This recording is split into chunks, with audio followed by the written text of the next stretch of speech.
want to thank you all for giving me the opportunity to speak to you tonight.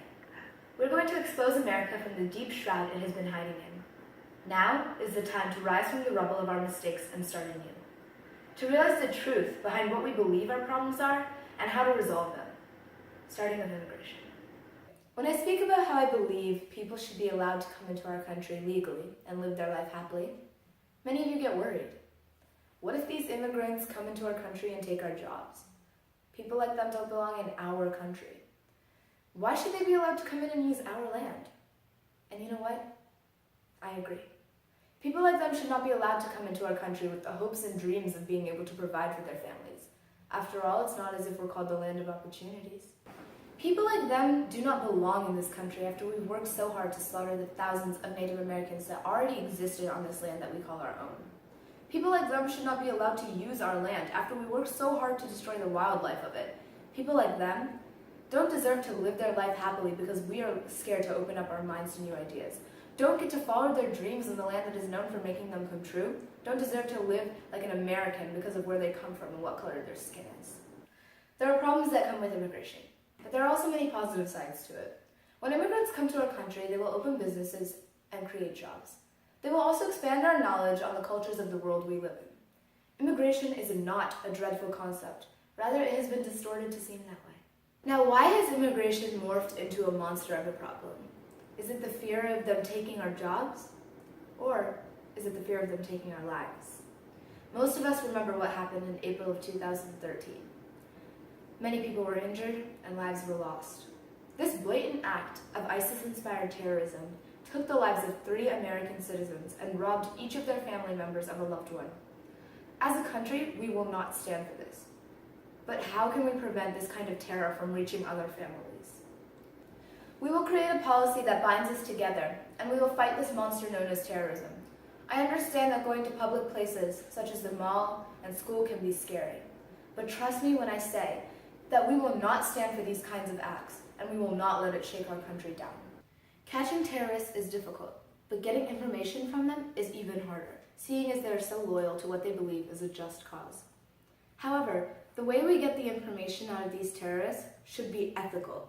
We shouldn't stoop to their level. Methods such as water to break their sanity is not moral, nor feasible, due to their dedication. Any type of torture that carries pain on its shoulders should not be condoned. Also, Americans are more likely to consider racism a big problem today than they were 20 years ago. 49% of Americans that took this survey say that racism is a big problem in our country. It elevated 28% in the past 4 years. I understand that minorities are feeling like they're being targeted at home, whether it be by police officers or by the general public, and that is not acceptable. As a person of color, I know how difficult it can be to blend in. But I feel that no one in this country should have to blend in. Everyone is unique, and that should be embraced. Now, about gun control. I understand how problematic this issue is, and how many lives have been lost because of it. But how can we fix this? I propose that we have annual gun physicals, where each year anyone owning a gun must re-register it and make sure it is in proper working condition.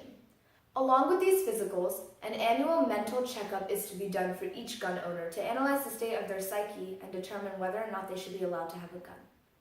The Affordable Care Act has helped Americans in many ways. So far, it has helped over 32 million people afford health care. Currently, the plan has 95% of Americans insured. As president, I plan to raise the percentage to as close to 100% as humanly possible. We as a nation have the strength of a lion. So let's claw our way to greater success. Discrimination of healthcare insurance is a thing of the past, and I plan to keep it that way. Without having to spend government money in fraud and abuse with healthcare, we can reduce the deficit.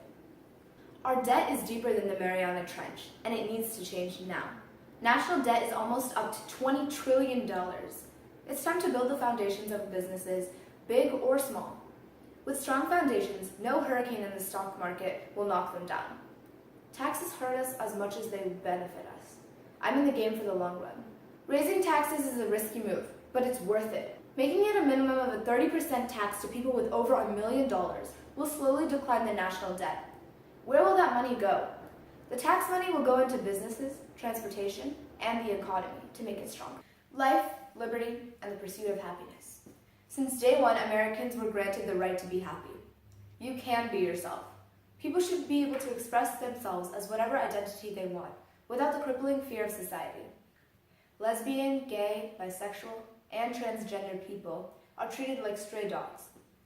LGBT people matter. Accept them like a family accepts their adopted. We made a big step forward by legalizing gay marriage, but an even bigger step back with the House Bill 2. Now is the time to make a step forward again.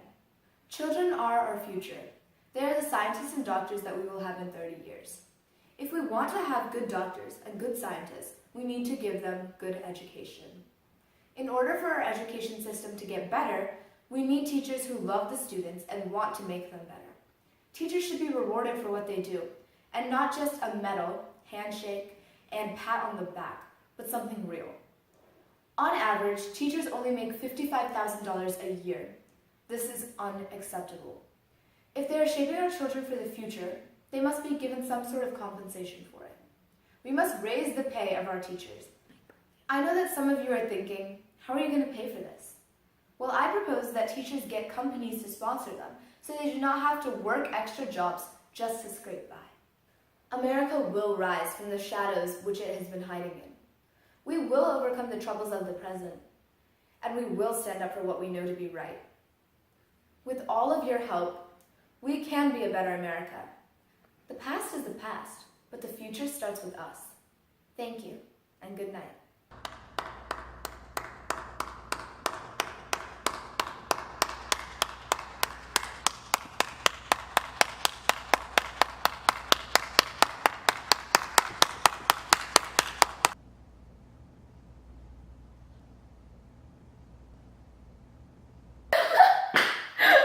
Vote for Megha for president. I'm trying to figure out how She'll make you ha ha ha. Sometimes I want to dye my hair, and sometimes I want to die in general. Focus, Megha. Focus. You the president. You is the president. Okay.